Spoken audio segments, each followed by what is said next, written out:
Dans cet exercice, on s'intéresse à une solution de nettoyage de lentilles de contact contenant du peroxyde d'hydrogène de formule H2O2 et vérifier que son pourcentage massique dans cette solution est de 3%. Pour cela, on va réaliser ici un titrage du peroxyde d'hydrogène H2O2. On rappelle que titrer une espèce chimique en solution revient à déterminer sa concentration à l'aide d'une réaction entre l'espèce à titrer, ici H2O2, et une espèce titrante, ici l'ion permanganate MnO4-.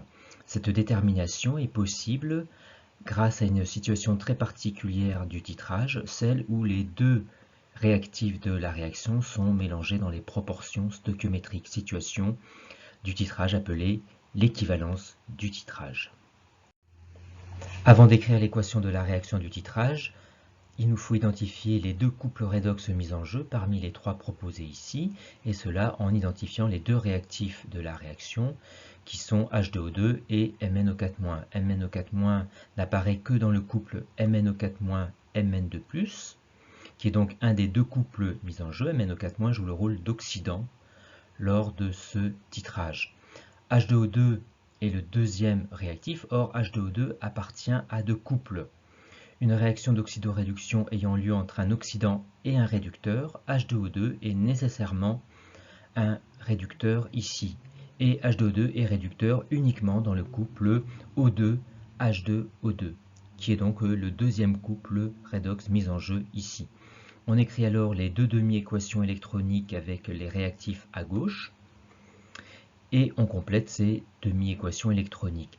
O2 est l'espèce conjuguée de H2O2. On vérifie la conservation tout d'abord de l'oxygène. À gauche, 2 fois l'élément oxygène, comme à droite.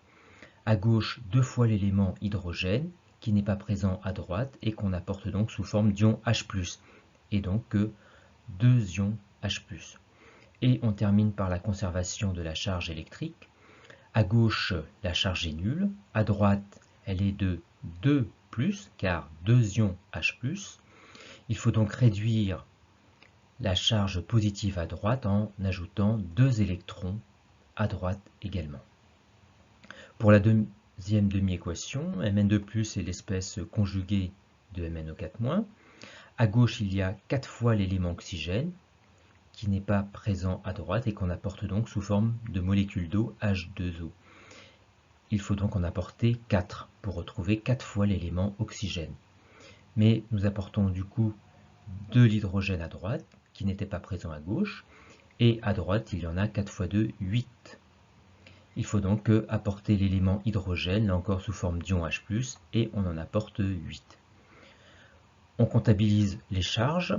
Pour l'instant, à droite, il y a 2 charges plus, globalement, et à gauche, 8 charges plus, auxquelles on retranche une charge négative, c'est-à-dire 7 charges plus. 7 charges plus à gauche, 2 charges plus à droite. On réduit la charge positive à gauche en apportant 5 électrons pour la ramener à 2 charges positives comme à droite. Avant de superposer les deux demi-équations, il faut les multiplier chacune par un coefficient afin que le nombre d'électrons échangés soit le même.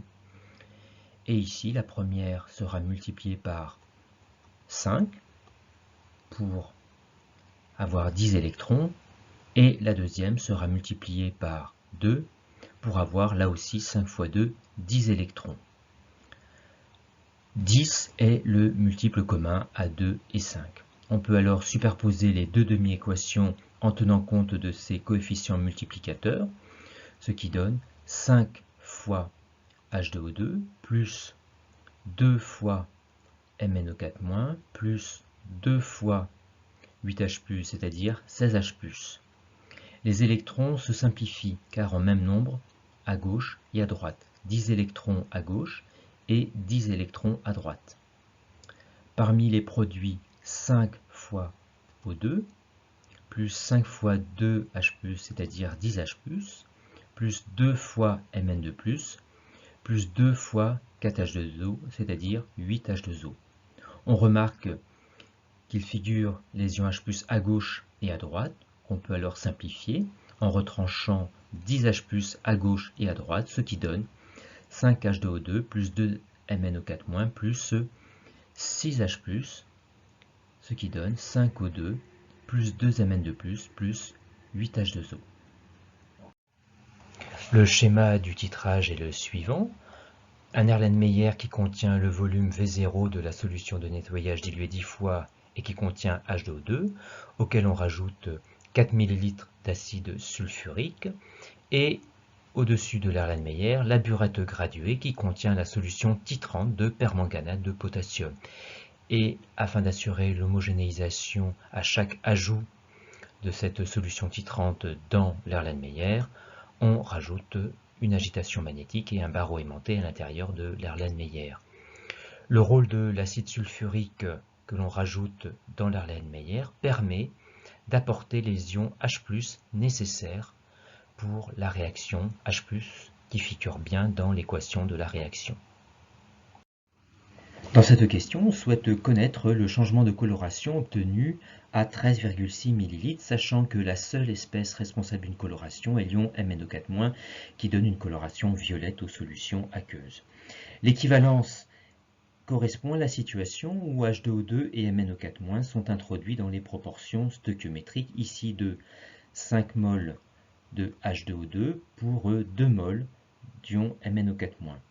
Toute la quantité de H2O2 est déjà dans l'Erlenmeyer et il n'y a pas encore de MnO4- au début du titrage, la solution est donc incolore. Au début du titrage, l'ajout progressif d'ion MnO4- n'est pas encore suffisant pour atteindre la proportion stoichiométrique et MnO4- est limitant, il est donc entièrement consommé et le mélange reste donc incolore. Dès que l'ajout de MnO4- permet d'atteindre la proportion stoichiométrique, H2O2 est alors entièrement consommé, et si on rajoute une goutte de plus contenant les ions MnO4-, le mélange prend cette fois la coloration violette due à MnO4- maintenant en excès.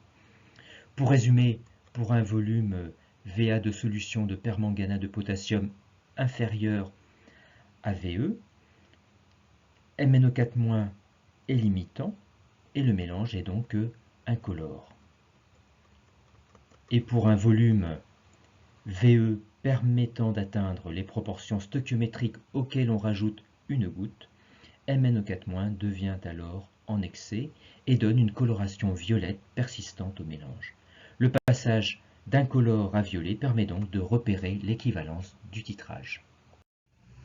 Pour déterminer la quantité de matière de H2O2 présent dans le volume V0, on exploite les proportions stoichiométriques, c'est-à-dire que le rapport des quantités de matière des deux réactifs est égal au rapport de leurs nombres stoichiométriques respectifs.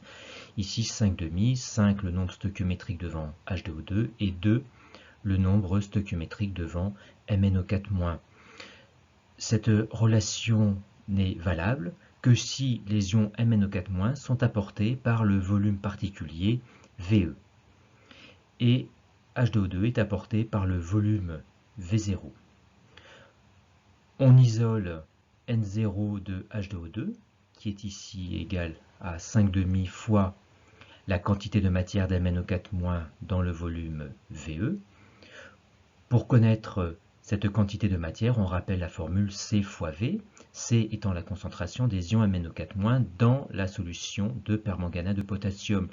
Le 1 devant MnO4- dans la formule de la solution nous indique que la concentration des ions MnO4- est égale à une fois celle de la solution, c'est-à-dire une fois Ca.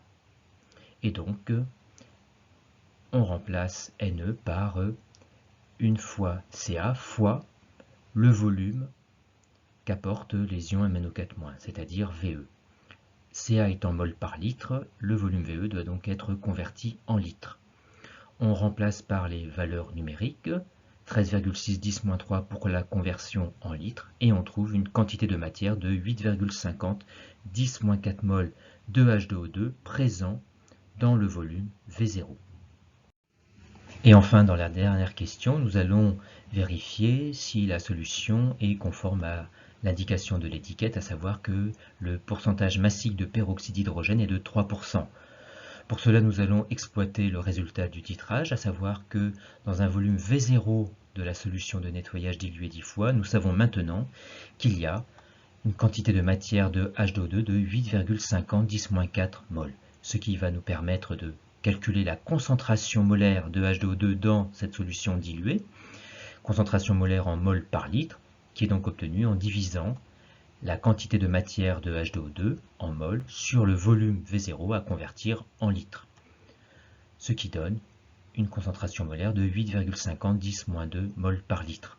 On en déduit la concentration molaire de la solution non diluée, en tenant compte du facteur de dilution de 10, en multipliant donc la concentration précédente par 10, ce qui donne 8,50 10-1 mol par litre. On en déduit la concentration en masse de H2O2 grâce à la relation concentration molaire fois masse molaire qu'on vérifie à l'aide des unités, concentration molaire en mol par litre, masse molaire en grammes par mol, mol fois mol moins 1 se simplifiant, il reste bien gramme litre moins 1, l'unité de la concentration en masse. On calcule la masse molaire de H2O2 qui est égale à 2 fois la masse molaire de l'hydrogène plus 2 fois la masse molaire de l'oxygène, on remplace par les valeurs numériques et on trouve une masse molaire de 34,0 g par mol qu'on remplace dans la formule précédente et on trouve une concentration en masse de 28,9 g par litre. C'est-à-dire que 1 litre de la solution contient 28,9 g de H2O2. Par ailleurs, la densité de la solution est de 1,0. Cela signifie que 1 litre de cette solution pèse 1,0 kg, c'est-à-dire 1000 g. En réunissant ces deux informations, on en déduit que 1000 g de la solution contient 28,9 g de H2O2. On peut donc en déduire le pourcentage massique de H2O2 dans la solution en divisant 28,9 par 1000 et en multipliant par 100 pour en avoir un pourcentage. Et on trouve 2,89% de H2O2 dans la solution, soit environ 3%. La solution est donc conforme avec l'étiquette.